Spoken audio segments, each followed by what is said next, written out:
दुनिया की कुछ ऐसी आर्कियोलॉजिकल डिस्कवरीज जिन्होंने आधुनिक विज्ञान पर कई सारे सवाल खड़े कर दिए, जिन्हें जानकर आप भी हैरान हो जाओगे। नंबर 1, साल 1929 में टर्की के टोपकपी पैलेस, जो कि सैकड़ों साल पुराना पैलेस है, उसे म्यूजियम में कन्वर्ट किया जा रहा था। इसी बीच उस पैलेस से एक ऐसा मैप मिला जिसने सभी को हैरान कर दिया। इस मैप को 15th सेंचुरी में बनाया गया था और इस मैप को बनाने वाला पीरी रेस था, जो कि 15th सेंचुरी में टर्किश आर्मी का एक बहुत बड़ा एडमिरल था। इस मैप की सबसे अजीब बात यह थी कि इसमें अंटार्कटिका को बिना बर्फ के ही दर्शाया गया है, यानी जब अंटार्कटिका बर्फ से ढका नहीं था। लेकिन सिर्फ यही बात इस मैप को अजीब नहीं बनाती, बल्कि आपको भी जानकर हैरानी होगी कि अंटार्कटिका की खोज सबसे पहले 1820s में हुई थी। इससे पहले अंटार्कटिका एक अननोन कॉन्टिनेंट था। अजीब बात है कि अंटार्कटिका के खोज से 300 साल पहले ही पीरी रेस ने अपने मैप में उसे कैसे ड्रॉ कर लिया। आखिर उसे ये इन्फॉर्मेशन किसने दी थी? साथ ही इस मैप में और भी कई छोटे द्वीप हैं जिनकी डिस्कवरी इस मैप के बनने के सैकड़ों साल बाद हुई थी। नंबर 2, 1901 में कुछ खोजकर्ताओं को ग्रीक के एंटीकेथेरा आइलैंड के पास एक डूबे हुए शिप का मलबा मिला। जब उन्होंने उस शिप की छानबीन की तो उसमें से काफी सारा सोना और कुछ एंटीक स्टैचूज भी मिली। लेकिन इन सब के अलावा उस शिप में एक ऐसा डिवाइस मिला जिसने मॉडर्न साइंटिस्ट के होश उड़ा दिए। जब इस मैकेनिकल डिवाइस पर स्टडी की गई तो पता चला कि इसे लगभग 2100 साल पहले बनाया गया था। ये डिवाइस गियर मैकेनिज्म पर काम करता था, जिसमें 40 से भी अधिक छोटे गियर कंपोनेंट्स थे, जिसे बड़ी सटीकता से बनाकर इस डिवाइस में फिट किया गया था। लगभग 2100 साल पहले इस तरह की इंजीनियरिंग नामुमकिन थी। तो फिर इस डिवाइस को कैसे बनाया गया और किसने बनाया इस मिस्टीरियस डिवाइस को? और सबसे बड़ा सवाल, आखिर इसका काम क्या रहा होगा? रिसर्चर्स मानते हैं कि इसका यूज एक कैलेंडर की तरह किया जाता होगा और साथ ही इससे एस्ट्रोनॉमिकल प्रिडिक्शन भी की जाती होगी। खैर, ये सिर्फ कुछ अनुमान मात्र थे। असल में इस डिवाइस को किस उपयोग में लाया जाता था, ये आज तक रिसर्चर्स और हिस्टोरियंस के लिए एक बहुत बड़ा सवाल बन के रह गया है, जिस पर आज भी रिसर्च जारी है। Number 3, the shroud of Turin, जिसे ईसाई धर्म में एक पवित्र कपड़ा माना जाता है। इसे इटली के कैथेड्रल में रखा गया है। इस कपड़े पर एक इंसान की धुंधली सी छवि बनी है। माना जाता है कि ये जीसस क्राइस्ट की छवि है। ईसाई धर्म के अनुसार 2000 साल पहले जब जीसस क्राइस्ट को क्रूसिफिकेशन के बाद नीचे उतारा गया और उनका अंतिम संस्कार करने के लिए उन्हें पास के ही एक मकबरे में ले जाकर लिनन के कपड़े से उनकी बॉडी को ढककर उन्हें दफन कर दिया गया था। लेकिन इस घटना के 3 दिन बाद ही जीसस क्राइस्ट की बॉडी उनके मकबरे से गायब हो गई। बस वहाँ वो लिनन का कपड़ा रह गया। लोगों का मानना है कि श्राउड ऑफ ट्यूरिन वही लिनन का कपड़ा है और इस पे बनी वो छवि किसी और की नहीं बल्कि जीसस क्राइस्ट की ही है।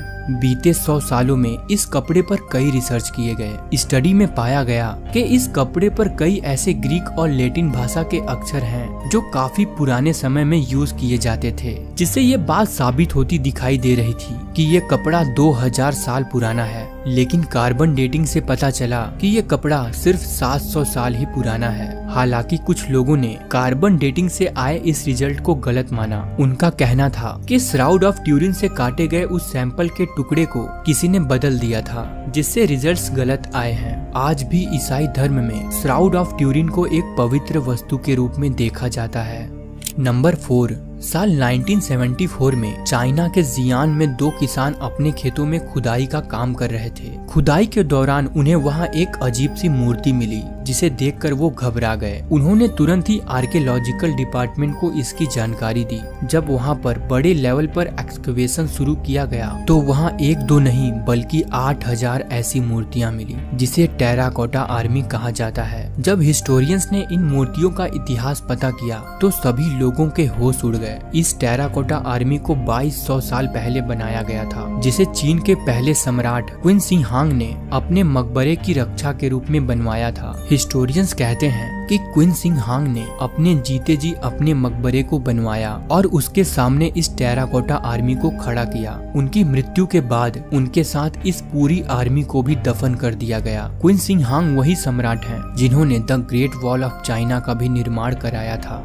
नंबर 5, तुर्की के पहाड़ियों में एक ऐसी आर्कियोलॉजिकल डिस्कवरी की गई जिसने ह्यूमन एवोल्यूशन से जुड़ी कई सारी थ्योरीज को गलत साबित कर दिया, जिसे गोबैग्लिटी भी कहा जाता है। इस साइट को सबसे पहले 1963 में खोजा गया था, लेकिन इसके एक्सकवेशन का काम 1990s में शुरू किया गया। खुदाई में यहाँ कई सारे पिलर्स मिले जिनका वजन 20 टन से भी ज्यादा था और इन पिलर्स पर कई सारी जटिल नक्काशियां की गई थी। जब इस जगह की कार्बन डेटिंग की गई तो नतीजे चौंका देने वाले आए। पता चला कि इस जगह को लगभग 12,000 साल पहले बनाया गया था। आपको जानकर हैरानी होगी कि ये जगह गीजा के महान पिरामिड से भी 6,000 साल पहले बनाया गया था, यानी कि 12,000 साल पहले भी कोई ऐसी सभ्यता रही होगी जो इतनी विकसित थी कि वो ऐसे स्ट्रक्चर्स और इतनी जटिल कलाकृतियों को बनाना सीख चुके थे। क्योंकि अभी तक यही माना जाता था कि 12,000 साल पहले के इंसान जंगलों में रहते थे। उन्होंने अपने औजारों का भी इस्तेमाल करना नहीं सीखा था, लेकिन इस खोज ने उन सारी थ्योरीज को गलत साबित कर दिया।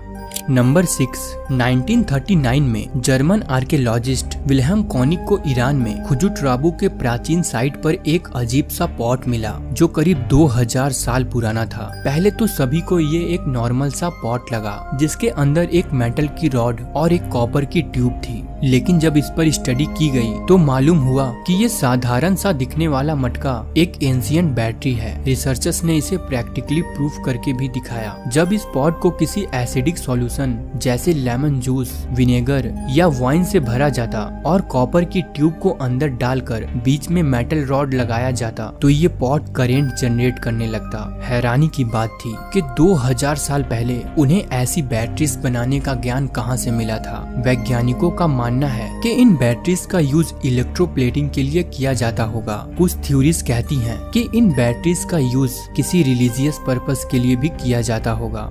नंबर 7, टेक्सास के एक छोटे से गांव लंदन में रहने वाले मैक्स हान और उनकी पत्नी ईमा हान को साल 1936 में एक मेटल का हैमर मिला। काफी पुराना होने की वजह से उन्होंने इस हैमर को आर्कियोलॉजिकल डिपार्टमेंट को सौंप दिया। जब आर्कियोलॉजिस्ट ने इस हैमर पर कुछ टेस्ट किए तो जो रिजल्ट्स निकल कर आए वो सच में हैरान कर देने वाले थे। पता चला कि ये हैमर 140 से 150 मिलियन साल पुराना है। इसमें लगा लकड़ी का हैंडल पूरी तरह से कोयला बन चुका था। ये हैमर एक पत्थर के बीच फंसा था जो करीब 400 मिलियन साल पुराना था।